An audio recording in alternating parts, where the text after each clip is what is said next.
మహేష్ బాబు మురుగదాస్ కాంబినేషన్లో action movie తెరకెక్కుతున్న సంగతి తెలిసిందే. ఇప్పుడు అహ్మదాబాద్లో మకాం వేసిన యూనిట్ ఏకంగా నెల రోజుల పాటు యాక్షన్ సీన్స్నే పిక్చరైజ్ చేయనున్నారంటే ఏ రేంజ్లో యాక్షన్ సీన్స్ను చూపించబోతున్నారో అర్థమైపోతుంది. సినిమా 3వ షెడ్యూల్ పూర్తయిపోతున్నా ఈ మూవీ టైటిల్ విషయంలో ఇంకా తుది నిర్ణయానికి రాలేకపోతున్నారు.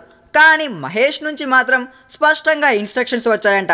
ఈ చిత్రానికి రకరకాల పేర్లు ప్రచారంలో ఉన్న సంగతి తెలిసిందే. చట్టానికి కళ్ళు లేవు, అభిమన్యుడు, వాస్కోడిగామా, ఏజెంట్ శివ అంటూ రకరకాల టైటిల్స్ వినిపించాయి. వీటిలో దేన్ని ఇంకా ఫైనలైజ్ చేయలేదు. కానీ అభిమన్యు, ఏజెంట్ శివ టైటిల్స్ మాత్రం ఇప్పటికే రిజిస్టర్ చేయించేశారు. ఈ 2 పేర్లలోంచి ఒకటి ఎంచుకుంటారు అని చెప్పేందుకు ఈ మాత్రం సరిపోతుందిలేండి. అయితే వీటిపై కూడా మహేష్ దగ్గర చాలానే అభిప్రాయాలు ఉన్నాయంట. తన సినిమా టైటిల్లో శివ అనే పదం ఖచ్చితంగా ఉండాలని చెప్పేశాడంట మహేష్.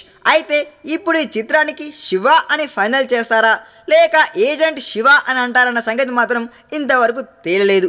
శివ టైటిల్పై నాగార్జున నటించిన సెన్సేషనల్ మూవీ ఆల్రెడీ ఉంది. మరి శివను ఇచ్చేందుకు నాకు ఒప్పుకుంటారా అన్నదే ఇప్పుడు అసలైన డౌట్. ఈ వీడియో మీకు నచ్చినట్లయితే సబ్స్క్రైబ్ చేయండి. ఫిలిమి స్టార్స్ బోలెడంత న్యూస్ బోల్డ్గా.